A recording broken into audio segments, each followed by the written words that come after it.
CODESRIA is a Pan-African Social Science Research Council, and we are into the business of trying to understand and read African societies and global realities from an African perspective. And the council was formed in 1973 by African intellectuals based in the universities, for most of them, who were interested in transcending all the different kinds of barriers that one comes across on the continent. We know we came out of the colonial experience divided with so many countries, languages, administrative traditions, intellectual traditions.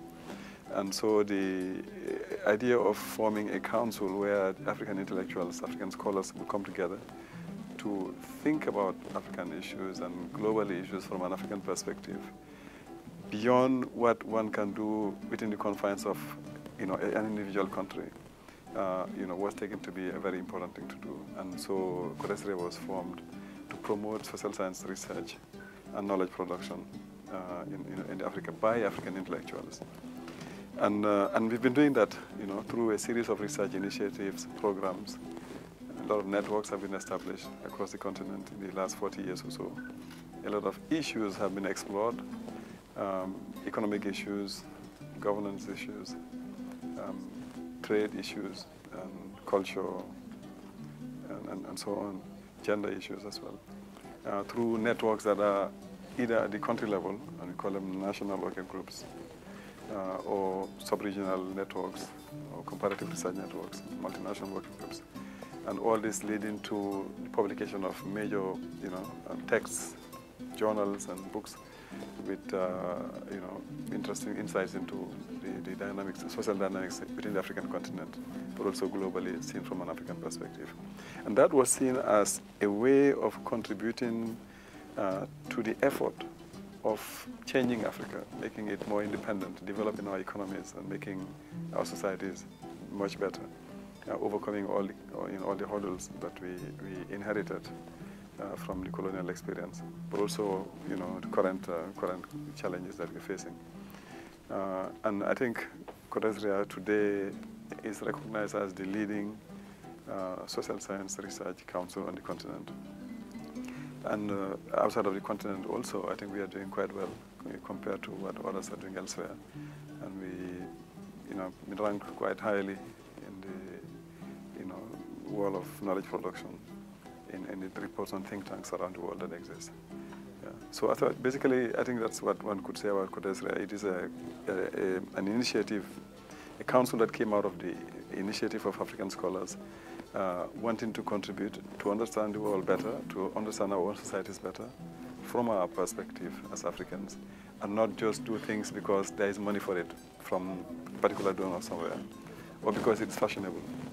They said this is an issue that's important, therefore we go about investigating it. We do things because we think they're important for our continent. And we have a way of determining the kind of issues we research. The agenda setting, part of it is done collectively, through a certain number of mechanisms that we have developed. And we take Africa as a whole, not only sub-Saharan Africa. We believe Africa is one continent that has a lot more in common across the desert, the Sahara Desert, than what is often taken for being the reality.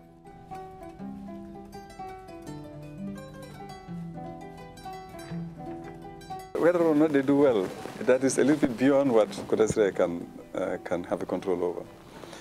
What we can say is for the people who have been part of the CODESRIA networks and at the community, they have a much broader perspective on many of these issues and a much more nuanced approach to issues.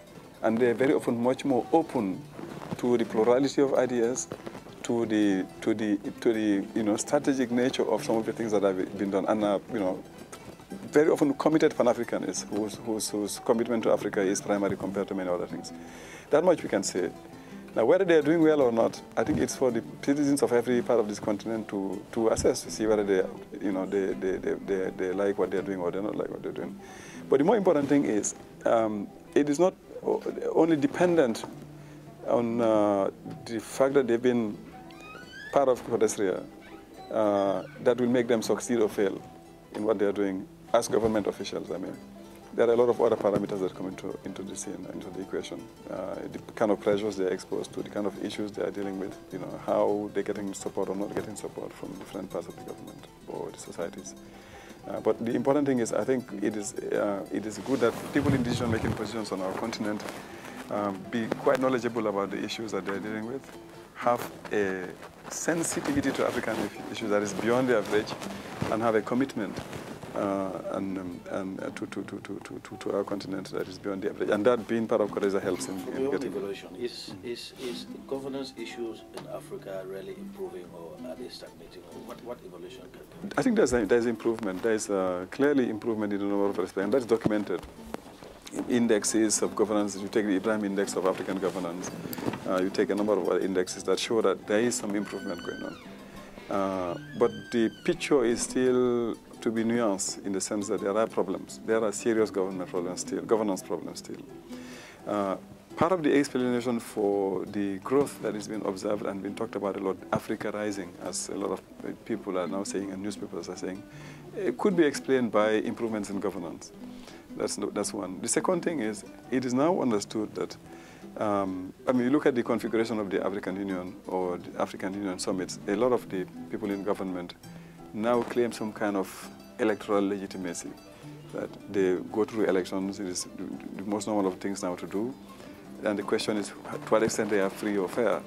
And I think in many instances now, one get observers both from the countries where the elections are held and international observers concluding that, well, look, this actually is a kind of true reflection of what the people who voted wanted, even where you have some irregularities. So there is improvement, I think, in terms of the general situation of governance.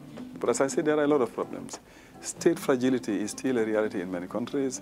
The processes are sometimes experiencing some kind of reversal in which you can find certain issues in which gains have been made from a democratic point of view or human rights point of view, and then there are threats to those gains coming from all kinds of sectors, civil society, foreign pressures, and so on and so forth.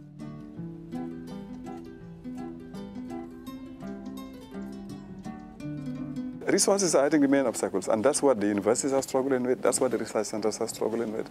To have the material resources, the financial resources, the equipments you need to do the work that you need to do as a scholar properly. Number one. The second issue, I would say, is that of the political obstacles to research, the academic freedom issues which you are hinting at. There are a number of instances. I began by saying that when CODESRIA was established, there were a few countries like Senegal where you could have an open, critical discussion on governance issues, for example, or on military issues or on ethnic issues, and not run into any kind of trouble. That is still an issue. In 1990, CODESRIA organized a conference on academic freedom and social responsibility in Uganda, in Kampala, and adopted actually at the end of the conference a declaration called the Kampala Declaration on Intellectual Freedom and Social Responsibility. And it was underscored in that declaration and at the conference in general that there are a number of factors playing against the freedom of research. And I think freedom of research is a condition for research being done properly. One is the kind of obstacles coming from the state. The second comes from the funding regimes, the donors who give money for this and not for that, would not accept to fund certain issues, therefore you can't research them properly if you don't have the money. The third one is civil society, a number of groups in society that are hostile to particular ideas, and that we have, they are of a religious nature, they are of a different kind of nature, but there are a lot of groups which are hostile to certain kinds of ideas.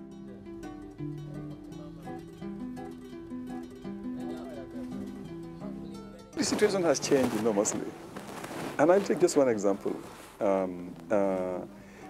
When elections are held here in Senegal or anywhere in Africa now, what the civil society organizations of the country say about the nature of the elections, whether they're free and fair, is taken as seriously or even more seriously sometimes than what these international observers say about the elections in Senegal. Right? And that is a sign that we are taking ourselves very seriously. We are interested in democracy. We are interested in change. We are interested in living better. And we are setting standards for ourselves. In other words, it used to be, well, they were saying, you do a little bit of democracy, we give you a little bit of money, or we give you some other things, political conditionalities of all kinds. And for a long time, those were things that were presented as what is driving change on this continent. No, people are interested in living in democratic societies, are fighting for democracy on our continent. They're fighting for better living conditions on our continent. You know, and they're taking risks for that to happen. You know, so I think at every level, at our own level, certainly in the community of scholars, that's why CODESRIA was established. And CODESRIA has been going not only doing research, but also creating forums for saying, look, we also have an opinion with regard to the quality of what is produced elsewhere. We have a journal called Africa Review of Books. The whole point in having something like that is to say, look, okay, well, others review our books and say they are good or they are bad, and their journals are rated or not rated. We too create forums to say, that book is being celebrated in Europe, but we think it's not a good book.